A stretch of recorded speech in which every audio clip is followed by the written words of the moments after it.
Hello दोस्तों, स्वागत है आप सभी का इंस्पायर साइंस क्लास के इस यूट्यूब चैनल पर। तो आइए शुरू करते हैं और पाठ्यक्रम को आगे बढ़ाते हैं। इससे पहले हमने वास्तविक संख्याओं से प्रश्नावली 1.1 को समाप्त किया था। तो आइए शुरू करते हैं प्रश्नावली 1.2 को, और इस प्रश्नावली को बिल्कुल आसान भाषा में समझेंगे। एक एक सवाल महत्वपूर्ण है, एग्जाम में हमेशा यहाँ से एक सवाल आता है। तो आइए शुरू करते हैं इस प्रश्नावली को। देखिए, सबसे पहला सवाल इस प्रश्नावली में है, कहता है कि निम्नलिखित संख्याओं को अभाज्य गुणनखंड के रूप में व्यक्त कीजिए। तो ये क्या होता है अभाज्य, पहले समझिए, क्योंकि सवाल को तो लगा देंगे तुरंत हो जाएगा, पर आपको समझना होगा कि क्या होता है अभाज्य गुणनखंड। देखिए, मान लीजिए आपके पास में कुछ संख्याएं हैं, जैसे देखिएगा 1 हो गया, 2 हो गया, 3, 4, 5, 6 और 7। अच्छा, इसमें से आप ये बताइए कि कौन सी संख्या डिवाइड हो जाएगी किसी अन्य संख्या से। तो देखिए, यहाँ पे जो 4 है इसको आप 2 से डिवाइड कर सकते हैं। यहाँ पे जो 6 है इसको 2 या 3 से आप इसको डिवाइड कर सकते हैं। इसलिए 4 और 6 यहाँ पर अभाज्य गुणनखंड नहीं है। ठीक है, 4 और 6 यहाँ पे अभाज्य गुणनखंड नहीं है, चूँकि 2 और 3 और 5 और 7 अपने सिवाय किसी अन्य संख्या से विभाजित नहीं होगा। इसलिए यहाँ पर ये संख्याएं क्या हैं, ये अभाज्य गुणनखंड के रूप में हैं। ठीक है, तो हमें इन दी गई संख्याओं में या दी गए प्रश्नों में हमें इनको बदलना है, अभाज्य गुणनखंड के रूप में इसको व्यक्त करना है। देखिएगा, पहला सवाल यहाँ पे है, कह रहा है कि 140 है। कितना है? 140। तो जब भी आप इसको अभाज्य गुणनखंड के रूप में व्यक्त करेंगे तो इसके लिए आपको सिंपल तरीका है कि इनका पहले आप गुणनखंड याद करें। ठीक, देखिएगा, तो सिंपल सी बात है, हम क्या काम करेंगे, इनका गुणनखंड ज्ञात कर लेंगे। सबसे आसान तरीका, क्योंकि 0 है, 2 से कटेगा तो ये आपका 70 आएगा। फिर 2 से काटिए तो आपका 35 आएगा। फिर आप इसको काट सकते हैं 5 से और ये 7 आएगा, और फिर आप इसको 7 से डिवाइड करेंगे तो 1 आएगा।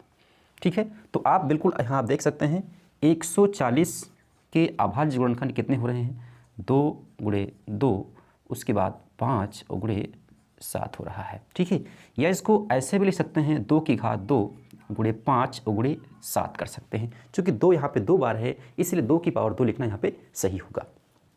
ठीक है, इस तरह से हमने इस संख्या का ज्ञात किया अभाज्य गुणनखंड। ऐसे ही आपके पास में दूसरी संख्या है, कहता है कि 156 के अभाज्य गुणनखंड ज्ञात करिए। तो फिर से आप वही तरीका करेंगे, 156 को पहले आप 2 से काटिए तो 2 सत्ते 14 हो जाएगा और 2 अठे 16 हो जाएगा। ठीक है, सिंपल सी बात है।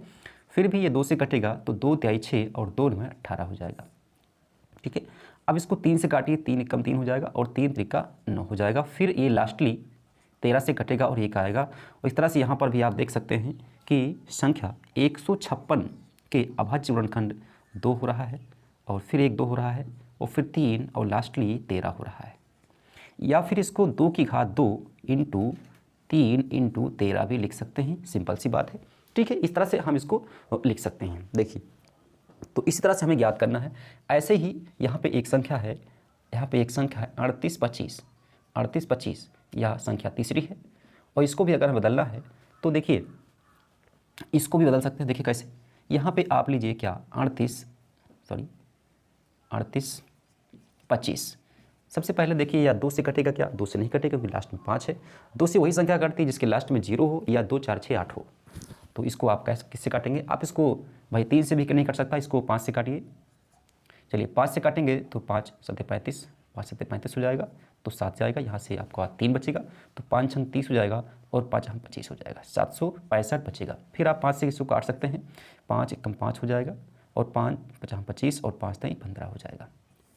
ठीक है, इस तरह से ये कट जाएगा। हालांकि 3 से भी कटता तो 3 से आप काट दीजिए तो 3 × 15 हो जाएगा और 3 एकम 3 हो जाएगा। ठीक है, फिर ये 3 से कट जाएगा, 3 एकम 3 और 3 से 21 हो जाएगा। फिर ये 3 से कटेगा तो 3, ठीक है, 3 एकम 3, और फिर ये संख्या आपकी 17 से कटेगी। ठीक है, 17 से काटेंगे तो आपका जो है यह 1 होगा। ठीक है, इस तरह से आप देखें तो यहाँ पे संख्या आपके पास जो 3825 है, इसको आप लिख सकते हैं, चाहे आप 3 को लिखें पहले, चाहे आप लिखें बाद में, वो आपका सेम ही रहेगा। 3 × 3 × 5 × 5 × 17। ठीक है, इस तरह से आप इसको ऐसा भी लिख सकते थे, 3 की पावर 3 × 5 या 5 की पावर 2 × 17 कर सकते थे। ठीक है, इस तरह से भी आपका आंसर ही आ जाएगा। तो ये हो गया। इसके बाद एक संख्या और बचती है, आप देखिएगा, यह संख्या आपके पास में दे रखी है 50 यानी कि 5005। इसको अगर हमें चेंज करना है तो देखिए कैसे चेंज करेंगे, आप इसका भी क्या निकालेंगे, ये 00 हो गया, एक सॉरी, और यहाँ पे 5 है, तो देखिए ये संख्या 5 से डिवाइड हो जाएगी। तो पहले आप 5 से ही काट लीजिए, सिंपल सी बात है, 5 एकम 5 हो गया, यह 00 हो गया और यह 1 हो गया। फिर अब देखिए यह संख्या किससे कटने वाली है, अगर 3 से कटेगी तो 3 त्रिका 9, 1 बचेगा, 3 त्रिका 9 और फिर 11 हो रहा है, तो यह 3 से नहीं कटने वाली संख्या। ठीक है, तो किससे कटेगी, क्या यह संख्या 11 से कटेगी?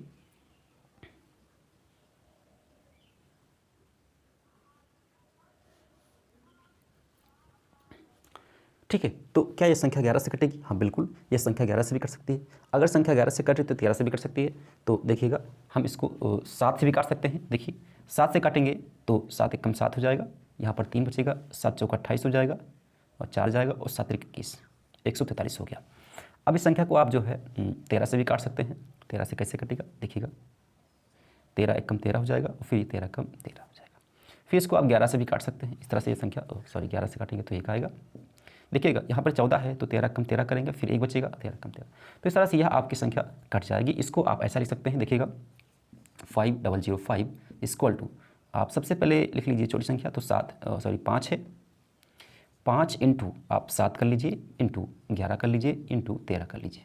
किसी भी संख्या से आप काटिए, बस वो जो गुणनखंड है वो कैसे हो, अभाज्य होने चाहिए, ये आपको ज्ञात करना था। तो इस तरह से हमने इस संख्या के भी गुणनखंड यहाँ पे ज्ञात कर लिए।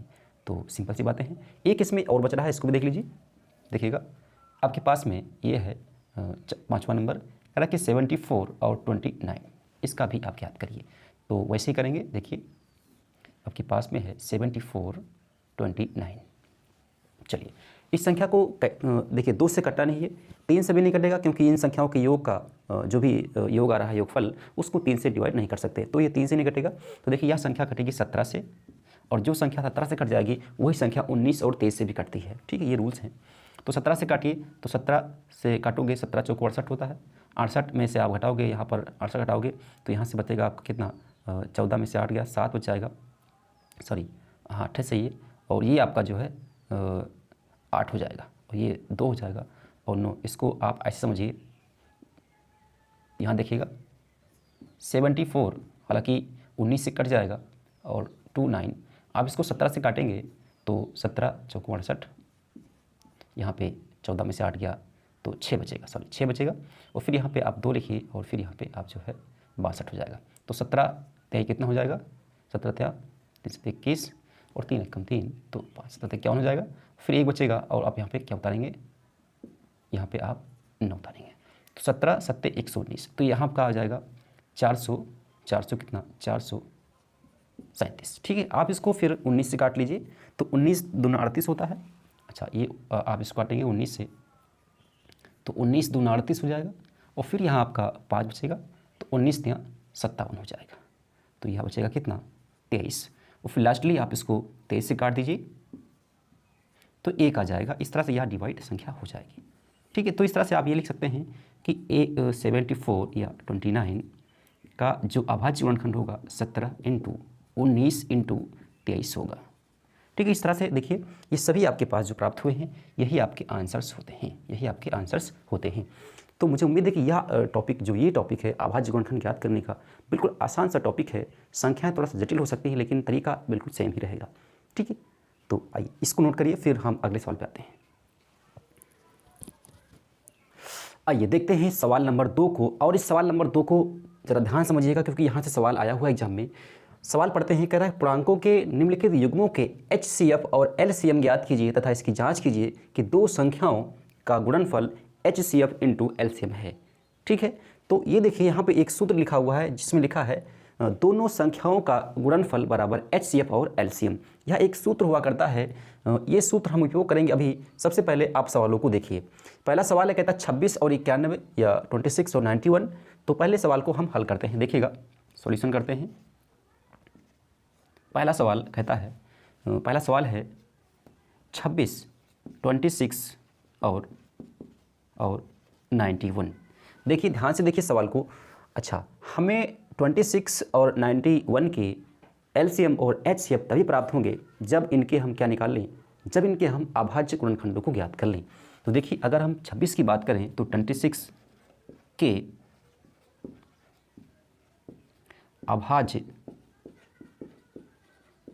गुणनखंड कितने होंगे, क्योंकि यह 2 से कट जाएगा बिल्कुल, और फिर 13 बचेगा, 13 को काटेंगे तो 13 से ही कटेगा, तो 2 गुणे 13 हो जाएगा। ऐसे ही 91 के अभाज्य गुणनखंड कितना हो जाएगा, 91 को आप जो है 7 से काट सकते हैं, तो 7 गुणे 13 आएगा, तो 7 गुणे 13 हो जाएगा। ठीक है, अब HCF अगर आप निकालें तो HCF आप जानते हैं कि HCF वह हाईएस्ट या अधिकतम संख्या होती है जो दी गई दोनों संख्याओं को डिवाइड कर देता है। दी गई दोनों संख्याओं को या तीनों संख्याओं को डिवाइड कर दे, वही संख्या कहलाती है HCF या हाईएस्ट कॉमन फैक्टर या महत्तम समापवर्त।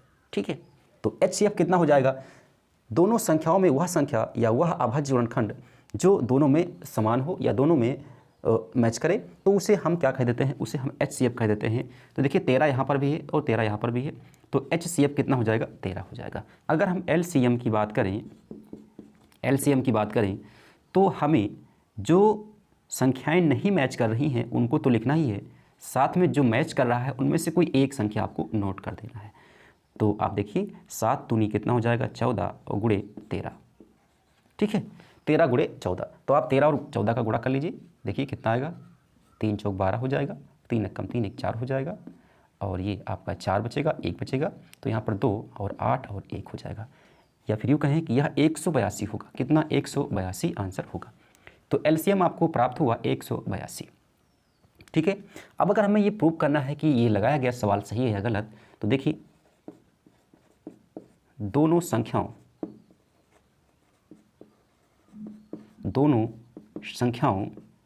का गुणनफल बराबर होगा HCF इंटू LCM के। तो देखिए दो संख्याएं आपके पास में कौन कौन सी हैं, 26 और 91 बराबर, और HCF आपके पास में 13 है और LCM आपका 182 है। तो 26 और 91 का आप गुणा करेंगे तो उतना ही आएगा जितना कि 13 और 182 का आता है। तो एक बार चेक कर लेते हैं, 91 और 26, तो 6 कम 6 हो गया, और 6 9 54 हो गया, और 2 1 कम 2 और 2 9 18, तो ये 6 होगा, और 4 2 6 होगा, और ये 8 5 13, और यह 2 होगा, 23 66 होगा। मुझे उम्मीद है कि ये आपको समझ में आ गया होगा। ठीक है, तो यह आपके पास में 23 66 होगा। ऐसे ही आप अगर एक बार मैं इसको चेक करके दिखा देता हूँ, फिर उसके बाद में आप स्वयं कर लेंगे। और 3 दूनी 6 हो गया, 3 8 24, ये 4 हो गया, यहाँ 2 बचा, 3 कम 3 2 5 हो गया। यहाँ देखिए यह 1 होगा, सॉरी 2 होगा, 8 होगा, और यह 1 होगा, तो यहाँ पे 6 हो गया, 6 हो गया, और 8 5 13, और यहाँ पे 2। ये भी कितना आ रहा है, ये भी आपका 23 66 आ रहा है। तो इस तरह देखिए ये आपका प्रूव हो गया, और ये सवाल बिल्कुल सही है, ये बिल्कुल सही है। तो इस तरह से ये पहला सवाल आपने देख लिया। आइए अगले सवाल की ओर बढ़ते हैं, जो कि सवाल नंबर हमारा 2 होगा। देखिए कैसे उस सवाल को लगाएंगे। देखिए सवाल नंबर 2 कहता है कि आप 510 और 92 यानी कि 92 का LCM और HCF ज्ञात करिए। तो आपको फिर वही काम करना है, 510 के अभाज्य गुणनखंड निकालने के लिए सिंपल आप देखिएगा, आप लिखिए 510, 2 से कटेगा बिल्कुल, 2 दूनी 4 होगा, 1 बचेगा, फिर आप 2 पंचे 10 करेंगे, और फिर 2 पंचे 10 करेंगे, 255 आएगा। फिर आप इसको 5 से काट लीजिए, या आप इसको चाहें तो 3 से भी काट सकते हैं। तो 3 8 24 हो गया, और 3 5 15 हो गया। ठीक है, 3 24 हो गया और 15। इसको आप फिर से अगर आप चाहें तो आप इसको काट सकते हैं किससे, अब ये 3 से नहीं कटेगा, 5 से काटिए, तो 17 5 85 होता है, तो 17 आ जाएगा, और फिर ये आप 17 से काटेंगे तो 1 आएगा। ठीक है, और ऐसे ही अगर आप चाहें तो 92 का भी निकाल सकते हैं। तो 92 को आप पहले 2 से काटिए, तो 2 से काटेंगे तो ये 2 चौको 8, और ये 2 छंग 12 जाएगा। 2 से काटिए तो 2 दूनी 4, और ये 2 तिहाई 6, और फिर ये लास्टली किससे कट जाएगा, ये अंततः ये कटेगा 23 से, फिर 1 हो जाएगा। तो इस तरह से हमने इसको यहाँ से डिवाइड किया। तो 510 के जो अभाज्य गुणनखंड हैं वह 2 गुणे 3 गुणे 5 गुणे 17 होगा। ऐसे ही अगर आप 92 की बात करें तो इसके 2 गुणे 2 और गुणे 23 होगा। ठीक है, इस तरह से आप ये ज्ञात कर सकते हैं।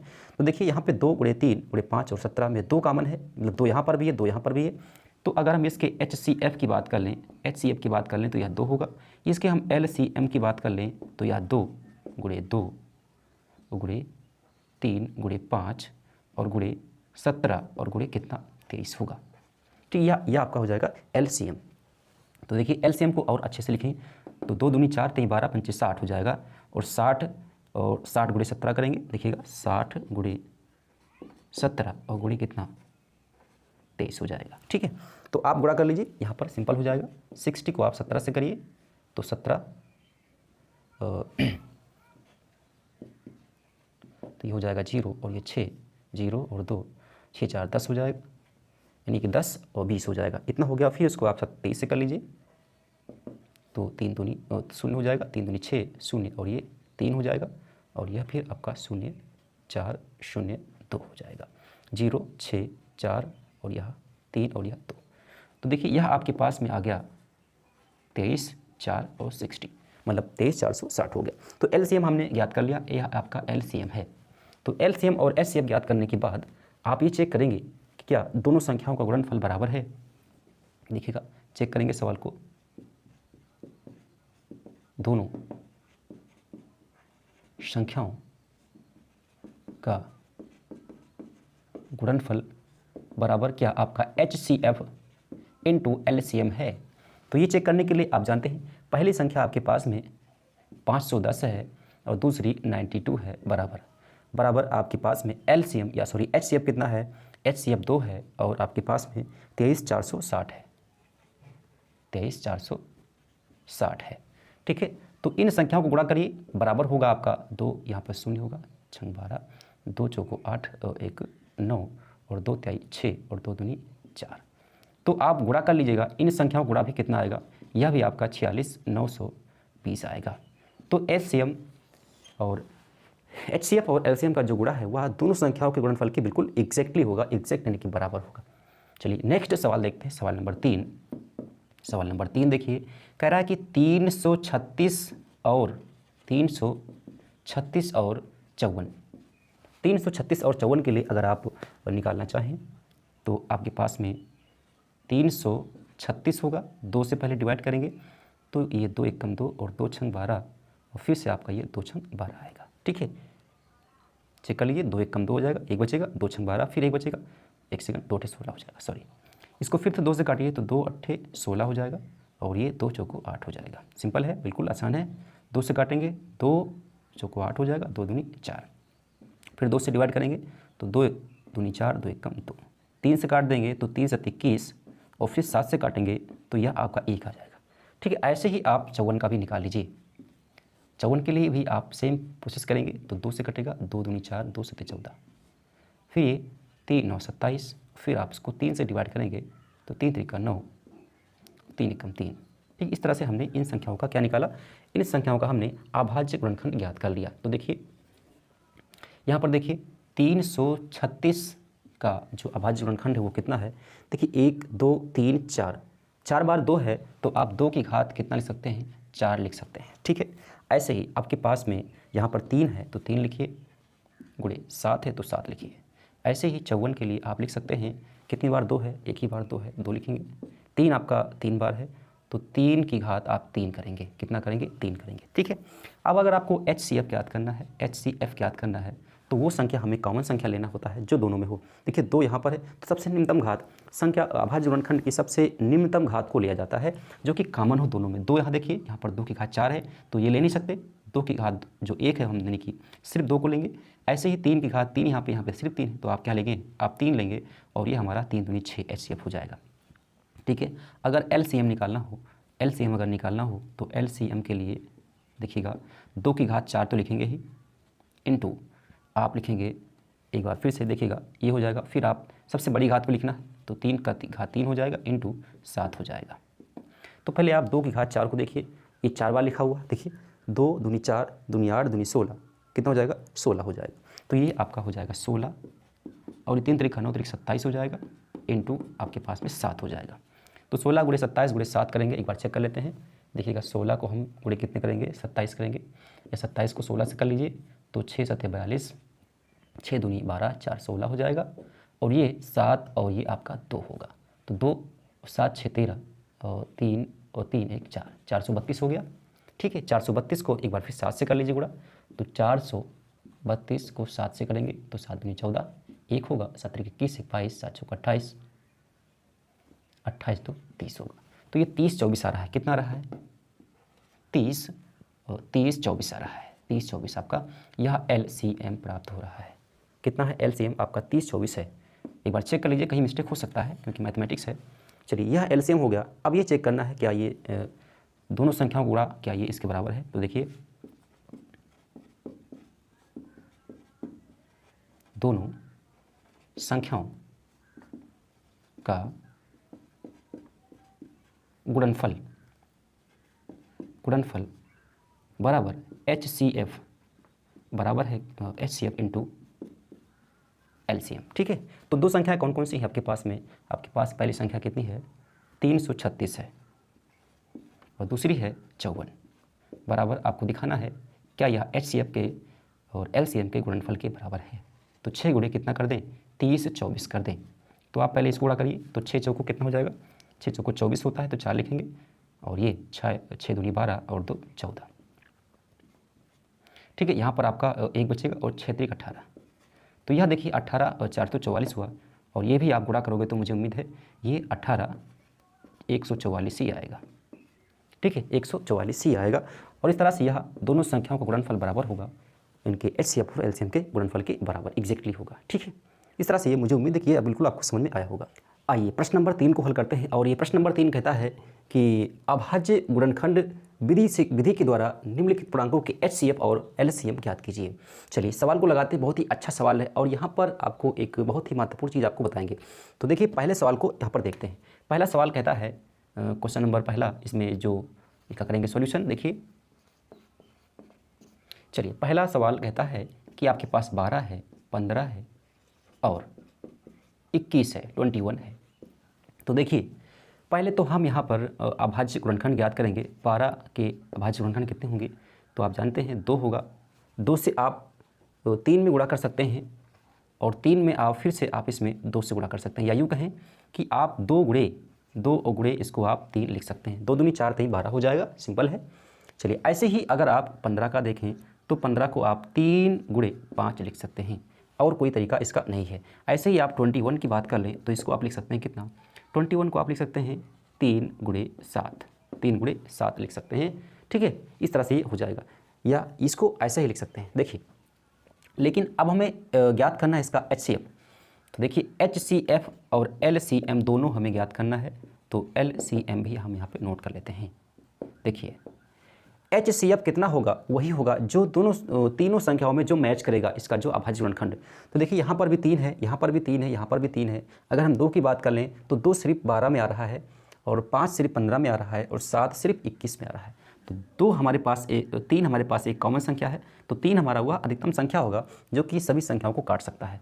LCM की बात कर लें तो 2 गुणे 3 गुणे 5 गुणे 7 होगा। ठीक है, तो 2 दूनी 4 3 12 5 60 और 60 को हम 7 से 7 42 420 हो जाएगा। कितना हो जाएगा 420 आपका यहाँ पे आंसर आएगा LCM का।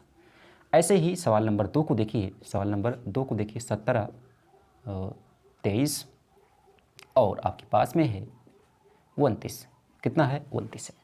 तो देखिए अच्छा यहाँ पे 17 और 23 और 29 के लिए 17 के अगर हम अभाज्य गुणनखंड देखें तो इसको विभाजित करने के लिए कोई संख्या नहीं है, लेकिन एक है, एक ये सबको डिवाइड करता है, तो 17 गुणे 1 कर लेंगे और ये आपका जो है।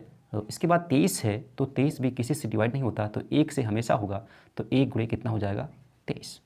ऐसे ही आप देखें तो आपके पास में 29 है। कितना है 29 है, तो 29 भी 1 से डिवाइड हो जाएगा, तो 29 1 गुणे कितना हो जाएगा 29। तो अगर हम HCF की बात कर लें तो HCF आपका आएगा कितना 1 आएगा, क्योंकि 1 सब में कॉमन है।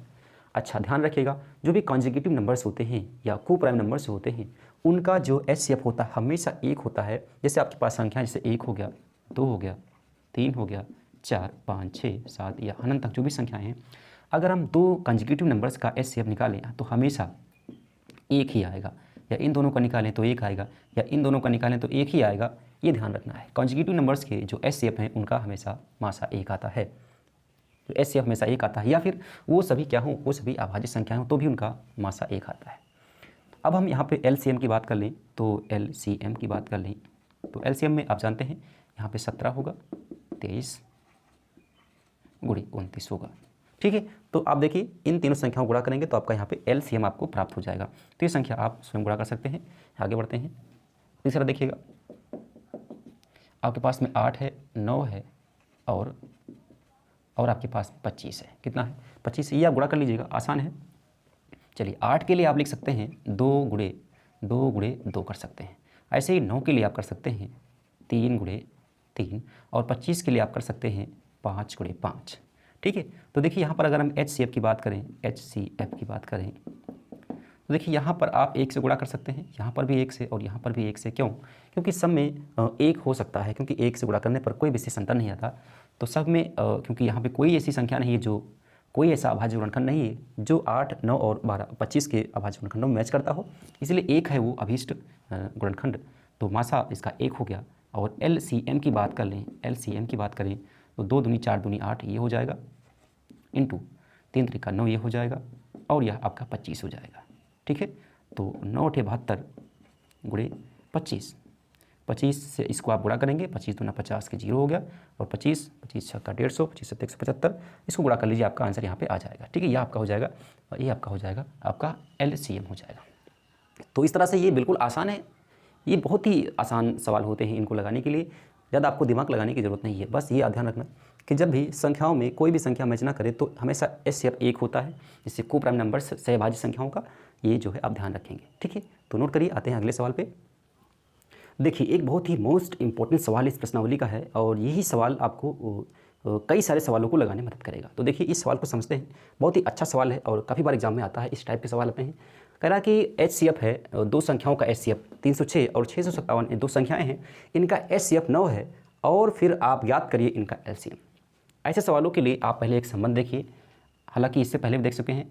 पहली संख्या, ठीक है, ये फर्स्ट संख्या है, ये ऐसे करते गए देखिएगा, पहली संख्या गुणे दूसरी संख्या बराबर HCF इंटू LCM होता है। ठीक है, पहली संख्या गुणे दूसरी संख्या बराबर HCF और LCM होता है। इसी कॉन्सेप्ट को लगाएंगे और फिर आपका सवाल यहाँ पे लग जाएगा। तो देखिए यहाँ पहली संख्या है और यहाँ दूसरी संख्या है, तो 306 इंटू 657 बराबर HCF 9 दे रखा है, लेकिन आपके पास में LCM ज्ञात नहीं है। तो LCM ज्ञात करने के लिए हमें यहाँ पे X मान लीजिए इसको, या आप LCM को ही लिखा दीजिए, कोई दिक्कत वाली बात नहीं है। तो यह हो जाएगा LCM। क्या हो जाएगा? LCM। तो आप यहाँ से अगर हम इसको पचहत्तर करें तो LCM बराबर कितना हो जाएगा? 306 गुणे 657 बटे में कितना? 9 आ जाएगा। ठीक है, सिंपल है। अब देखिए 9 से क्या कोई संख्या कटेगी? बिल्कुल, ये आपका कट सकता है। 9 × 27 और 9 × 4 = 36। तो आप LCM बड़ी आसानी से ज्ञात कर सकते हैं, बराबर 34 गुणे 657। अब यहाँ पर सिर्फ इन संख्याओं को गुणा करेंगे, इन संख्याओं को गुणा कर लीजिए और आपका आंसर एग्जैक्टली यहाँ पे आपको प्राप्त हो जाएगा। देखिए 657 को आप गुणा करिए 34 से। किससे गुणा करेंगे? 34 से। तो 7 × 4 = 28 हो जाएगा, बिल्कुल 2 बचेगा। 4 × 5 = 20, तो 22 2 बचेगा और 4 × 6 = 24, 2 26 हो जाएगा। ठीक है, और 3 × 7 = 21 और 3 × 5 = 15, 2 17 और 3 × 6 = 18, 1 19 होगा। और जिसको जोड़ेंगे तो 8, यहाँ से 3 प्राप्त होगा, 7 × 6 = 13 और यहाँ से 3, 9 × 2 = 11, यहाँ से 2 हो जाएगा और यहाँ पर भी आपको 2 प्राप्त होगा। तो देखिए आपका आंसर जो होगा 22,338 हो जाएगा आंसर। LCM ऐसे आपने ज्ञात कर लिया। ठीक है, अगर आपको LCM, तो ये तो LCM पूछा था तो आप ज्ञात कर लिए हैं। ऐसे ही आप जो है मान लीजिए HCF पूछता तो आप HCF निकाल लेते। और कभी कभी क्या करता है कि दो संख्याएं इसमें जो दी हुई हैं, इनमें से कोई एक संख्या देगा और आपसे कोई संख्या ज्ञात करने के लिए कहेगा। ठीक है, तो इसी सेम फॉर्मूले से उसको आपको हल करना है। तो मुझे उम्मीद है ये समझ आपको आ गया होगा। इसको नोट करिए, आगे बढ़ते हैं अगले प्रश्न की ओर। आइए देखते हैं, इस सवाल को देखते हैं। बेहद आसान सवाल है। कहते जांच कीजिए कि क्या किसी प्राकृतिक संख्या n के लिए संख्या 6 की पावर n अंक 0 पर समाप्त हो सकता है या हो सकती है। देखिए बहुत ही सिंपल सवाल है, सिर्फ जांच करना है। देखिए आपको संख्या, प्राकृतिक संख्या दे रखा है n। आपके पास में प्राकृतिक संख्या क्या है? प्राकृतिक संख्या आपके पास में n है और यह n कुछ भी हो सकता है, 0 से अनंत तक हो सकता है। तो देखिएगा 1 से अनंत तक हो सकता है। देखिएगा जो ही मान ले आप, यहाँ पर देखिए एक संख्या है आपके पास में, एक संख्या आपके पास में है 6 की पावर n। यहाँ पर n वही संख्या है जो यहाँ पे संख्या ली गई है, प्राकृत संख्या। कह रहा है कि क्या यह 0 पर समाप्त होगी। तो देखिए आप इस 6 को लिख सकते हैं 2 गुणे 3 और आप यहाँ पे क्या करेंगे n लगाएंगे। मान लीजिए सपोज करिए कि n का मान हमने 2 लिया, तो देखिए यहाँ पर 2 की घात 2 हो गया गुणे 3 की घात आपने यहाँ पे 3 लगा ली, 2 लगा लिया। तो देखिए यह 4 हो गया और यह 3 दूनी 6 हो गया। तो 6 चौको कितना हो गया 24। इसका मतलब यह 4 पे हो रही है समाप्त। तो n का आप कोई भी मान लीजिए यह 0 पे समाप्त नहीं होगी, 0 पर समाप्त नहीं होगी। तो देखिए हम यहाँ पे लिख सकते हैं कि किसी भी प्राकृत संख्या के लिए, किसी भी प्राकृत संख्या n के लिए संख्या 6 की पावर n अंक 0 पर समाप्त नहीं हो सकती है। ठीक है, सिंपल बात है। अगर इसकी जगह पे ये होता, सपोज करिए जैसे मान लीजिए ये होता 2 गुणे 5 की घात n और n आपका 2 3 4 5 कुछ भी हो सकता है, तो ये आपका हो जाता। इस तरह से आप यहाँ से लिख सकते थे ये 10 की घात n और n का मान कुछ भी हो सकता है। इस तरह से ये आपका 0 हो सकता है, लेकिन ये नहीं होगा। ठीक है, इसको नोट कर लीजिए। देखिए इस सवाल को देखिए, काफ़ी आसान सवाल ये भी कहता है कि व्याख्या कीजिए कि 7 गुणे 11 गुणे 13 प्लस 13 और 7 गुणे 6 गुणे 5 गुणे 4 गुणे 3 गुणे 2 गुणे 1 प्लस 5 क्या ये भाज्य संख्याएं हैं, और हैं तो ये क्यों हैं। तो देखिए सिंपल सा सवाल है, ये बहुत ही आसान सवाल है। इसको समझेंगे, एक आसान भाषा में समझेंगे इसको। देखिए आपके पास में संख्याएँ हैं, देखिएगा संख्याएँ हैं 7 गुणे 11 गुणे 13 और प्लस में 13 है कि नहीं। देखिए यहाँ से यहाँ तक इन संख्याओं में गुणा हो रहा है और यहाँ प्लस यानी कि जुड़ रहा है। यहाँ पर भी 13 है, यहाँ पर भी 13 है। तो आप ऐसा करिए कि इसमें 13 को लीजिए कॉमन, तो 7 गुणे 11 बचेगा और प्लस में आपके पास में यहाँ पे 13 बचेगा। आप 11 7 77 और 13 कितना हो जाएगा आप बताइए। एक्चुअली यहाँ पे 13 नहीं 1 बचेगा। कितना बचेगा 1 बचेगा, क्योंकि आपने क्या काम किया है, इसमें से 13 को कॉमन लिया। तो 13 और 11 7 77 और 1 78 हो जाएगा, यानी कि 78। या फिर आप इसको ऐसे देखें 13 गुणे 78 कर सकते हैं। ऐसे ही आप इस संख्या को देखिए 7 गुणे 6 गुणे 5 गुणे 4 गुणे 3 गुणे 2 और 1 प्लस में आपके पास 5 है। तो यहाँ से यहाँ तक अगर आप देखें तो ये गुणा हो रहा है और यह जुड़ रहा है। ठीक है, तो यहाँ से यहाँ तक जब आप देखेंगे तो पूरे में कहीं आपको 5 दिखेगा, बिल्कुल यहाँ पे 5 है। तो आप ये काम करिए, 5 को बाहर निकालिए, फिर आप लिखिए 7 गुणे 6 गुणे 4 गुणे 3 गुणे 2 और फिर 1 और प्लस में, क्योंकि यहाँ पे हमने 5 कॉमन लिया तो प्लस 1 बचेगा। कितना बचेगा 1 बचेगा। अब इनको गुणा कर लीजिए, तो 1 से गुणा करें तो 1 ही आएगा। 3 दूनी 6, 6 चौको 24। अब यहाँ से आप देखेंगे और 7 छंग 42 गुणे कितना 24 और प्लस में 1 करेंगे। तो आप इसको पहले आप एक काम करिए, 42 को 24 से गुणा करिए तो 4 दूनी 8 हो गया, 4 चौक 16, 2 दूनी 4 और 2 चौको 8, 8 6 4 10 के 0, 8 1 9 1 10, 108 हो गया। कितना हुआ 100, मतलब 1008 हुआ। और प्लस में 1 करेंगे तो ये आगे आप ऐसा लिख सकते हैं 1009। कितना 1009, या 5 गुणे 1009 कर सकते हैं। तो अब देखिए, अब आपको ये देखना है कि क्या यह संख्या और यह संख्या दोनों भाज्य है। बिल्कुल दोनों संख्याएं भाज्य हैं, क्योंकि यह देखिए यह 13 से कट रहा है और यह 2 से कट रहा है। देखिए यह 5 से कट ही रहा है। तो आप देखिए दोनों संख्याएं कैसी हैं, भाज्य हैं। तो हमने जांच कर लिया कि ये संख्याएं भाज्य हैं। क्या हैं ये, भाज्य हैं। ठीक है, तो इस तरह से ये सवाल आपका हो गया। चलिए एक लास्ट सवाल पर चर्चा कर लेते हैं। बहुत ही बड़ा सवाल है, लिखने में उसको काफ़ी समय लगेगा। देखिए उस सवाल को हम यहाँ पर नोट करते हैं। देखिए यह सवाल है, मैंने थोड़ा सा शॉर्ट में कर दिया है। शॉर्ट में क्या, मैंने सवाल को नहीं नोट किया है, थोड़ा सा आपको हिंट दिए। किसी खेल में ये सवाल है आपका और ये लास्ट में स्थान पर मिलेंगे, आप चेक कर लीजिए एनसीईआरटी किताब में।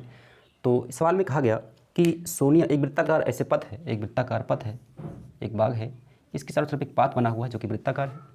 इस वृत्ताकार में सोनिया और रवि किसी स्थान से चलना शुरू करते हैं। मान लीजिए यहाँ से चलना शुरू किया एक ही स्थान से, और सोनिया को ये पूरा पथ पूरा करने में लग रहा है 18 मिनट। कितना, सोनिया को जो समय लगता है वह 18 मिनट लगता है, लेकिन रवि को यही समय इसी चक्कर को पूरा करने के लिए 12 मिनट लगता है।